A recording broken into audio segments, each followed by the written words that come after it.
The barbarian lives to destroy. He's the anti-builder. He definitely stole the hammer.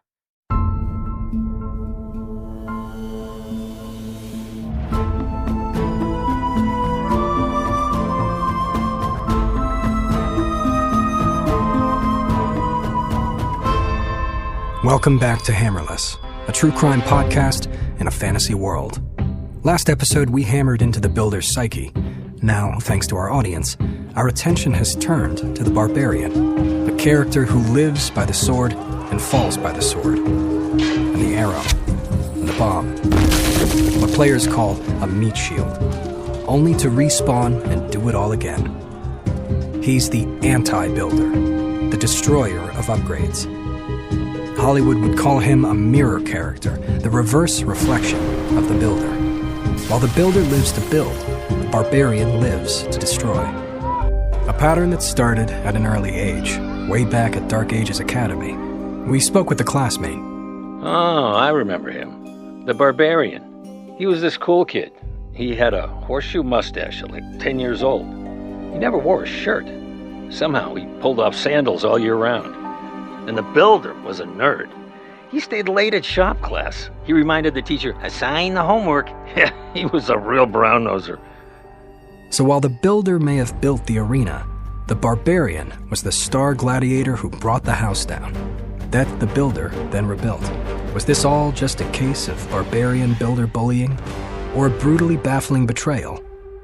Who better to help us answer that than the barbarian, who agreed to his first ever interview, right after this. Do you suffer from sleepy mornings, typhus, or bubonic plague? I sure do. That is, until I started drinking Chagawino Elixir.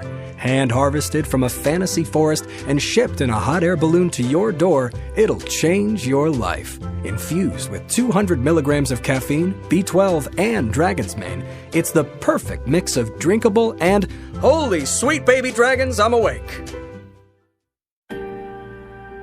And we're back. Okay, folks, buckle in and sheath your sword. This is the first ever sit-down interview with the barbarian.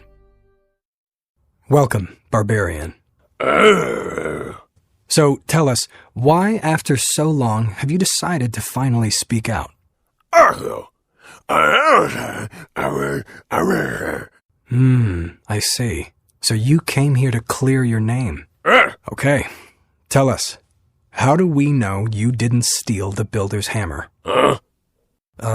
The builder's hammer. It's missing. Wait, you don't even know who the builder is? You grew up with him. He's the one rebuilding everything you destroy.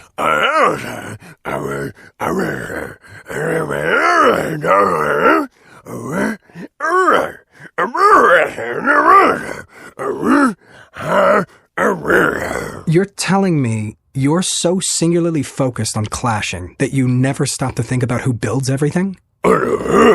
Wow.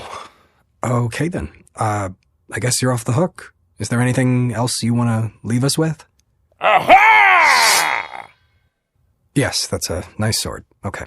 Anyway, thank you, barbarian. Well, I have to say he's not the most civilized person I've ever interviewed. But he's certainly too focused on clashing and that sword to even think about pulling off a heist of this caliber. Now, here with an initial reaction to Barbarian's first interview, please welcome back Dr. Dobson. Thank you. It's a pleasure to be here. Now, the Barbarian has a clear propensity toward clashing, and his obsession with his sword probably means he was exposed to a lot of fighting at an early age. His sword provides him a sense of security, kind of like a teddy bear. And this sword has been with him through all of the biggest moments of his life. Interesting. I would venture to bet that whoever stole this hammer has a fixation not with swords, but with hammers. Hog Rider! What about someone else who loves hammers? I bet Hog Rider was jealous of the Hammer Jam hammer and took it. Tune in next time as we roast this Hog Rider and crack this whole case wide open. On Hammerless, a true crime podcast in a fantasy world. So guys, sorry for the late upload, but thanks for 400 views on the previous video, and I will keep uploading this video if this gets views. And like, share, subscribe, and bye.